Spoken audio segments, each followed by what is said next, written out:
ፋንቱ ከቤት ስትወጣ በጧት ሉል እደጅ ቁጭ ብሎ ነበረ በቲሸርትና እንዴ ምን ሆነህ ነው ልጄ እንደዚህ ቁጭ አልከው?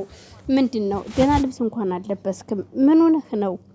ደው ቢያምህስ ምን ልትል ነው? ቆይ አሁን በዚህ ብርድ እንደዚህ ቁጭ አልከው ስትለው እንዴት ቢያመኝስ ታዲያ የት ልሄድ ይላታል። እናም ቆይ ልጄ ግን ምን ሆነህ ነው? እኔ እኮ የጠየኩህ ምንድነው ችግር አለ ወይ ነው ያልኩህ እንጂ እኮ ሌላ ነገር የተናገርኩት ነገር የለም።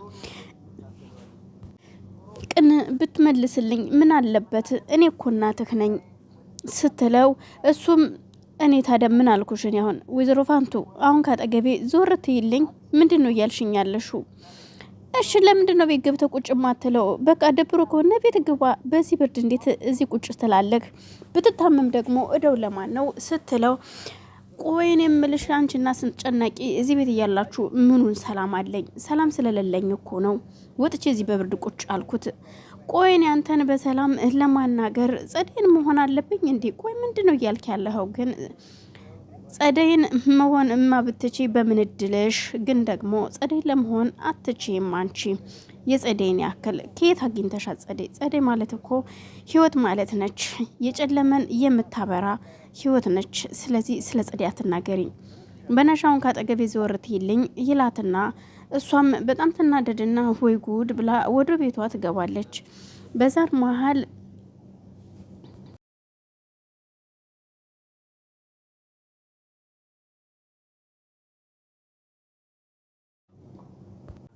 ፋንቱ እየጠየቀችው ያለችው ቆይ ምንድነው? ምን ሆነህ ነው? አልገባኝም። ቤተሰቦች የት ናቸው? እንዴት ነው? እያለች አስጨናቂን ስትጠይቀው አስጨናቂም የራሱን ህይወት ምን ታረጊዋለሽ? አንዳንድ ጊዜ ህይወት ፈተና ነች። አንዳንድ ጊዜ ደግሞ ቸኩለሽ የምትወስኘው ነገር ይቆጭሻል። እናም ግን ደግሞ ያው ጠንካራ መሆን ያስፈልጋል። እኔ ግን አንዳንድ የምትናገራቸው ነገሮች እኔ እየገቡኝ አይደሉም። ምንድነው? አልገባኝም። ቆይ እኔ የምልሽ ግን ልጅ የለሽም? አልወለድሽም? ሲላት አይ እኔ ገና አልወለድኩም፣ ልጅ አልወለድኩኝም። እንዴት ነው ከጓደኛዬ ጋራ ቅርብ ጊዜ እንደተጋባችሁት? እንዴት ነው ነገሩ? አይ ቆይቻለሁ። እንግዲህ እሱ የእግዚአብሔር ስጦታ ነው የሚሆነው፣ እግዚአብሔር ሲሰጥን ነው እንጂ በእኛ ፍላጎት የሚሆን ነገር አይደለም ስትለው እሱስ ትክክል ነሽ፣ አዎ ልክ ነሽ። እናም አንዳንድ ጊዜ ይኸውልሽ ሰዎች አንዳንድ ጊዜ ይቸኩሉና ያልሆነ ነገር ያደርጋሉ። እኔም እንደዛ እንዳልሆን እፈራለሁ አንዳንድ ጊዜ። እናም እስኪ ስለ ሁሉም ነገር እንግዲህ እግዚአብሔር ያውቃል፣ በትዕግስት መጠበቁ አይከፋም ብዬ አስባለሁ ሲላት ፋንቱ አሁንም ቢሆን የነቃች አትመስልም። ምክንያቱም አላወቀችውም። ከረጅም ጊዜ በኋላ ስለሆነ ያገኘችው ይሄ ሰው የኔ የልጅ አባት ነው ብላ ምንም አልጠረጠረችም።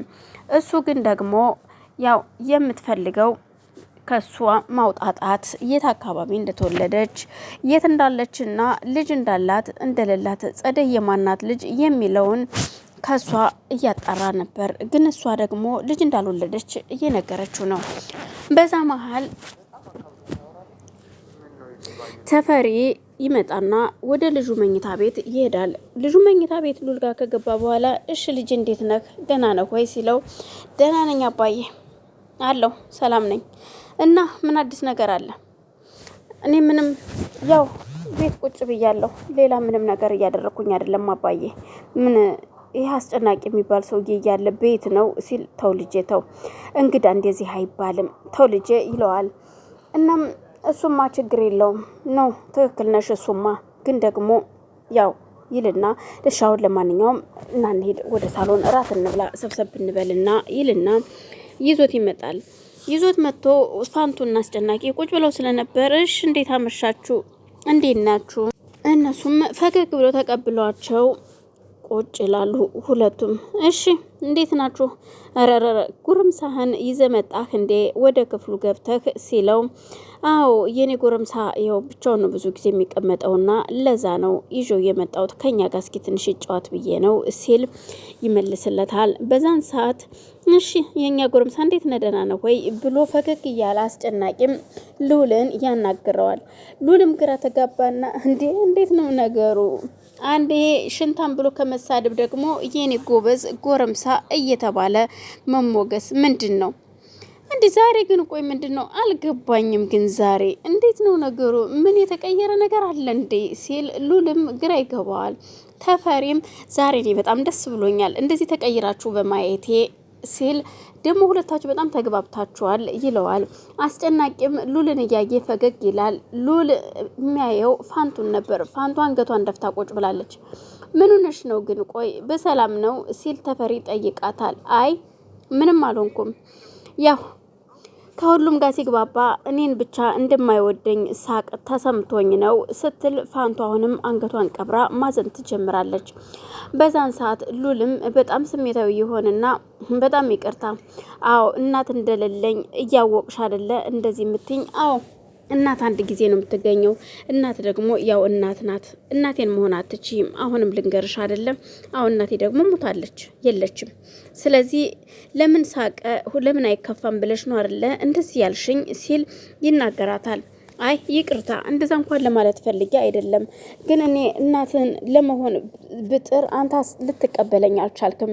ሉል ሳናግርህ የምታየው አንተ እንደ ክፋት ስለሆነ ነው እንጂ ለሌላ ነገር አስቢው አይደለም ስትል ትመልስለታለች። በዛር መሀል አባትም ስሜታዊ ሆና እንዴት እንደዚህ ትያለሽ ግን አንቺ ቆይ ለምን ሆነሽ ነው ልጄን እንዴት ስሜታዊ ታረጊዋለሽ ይላታል። ለስሜትህ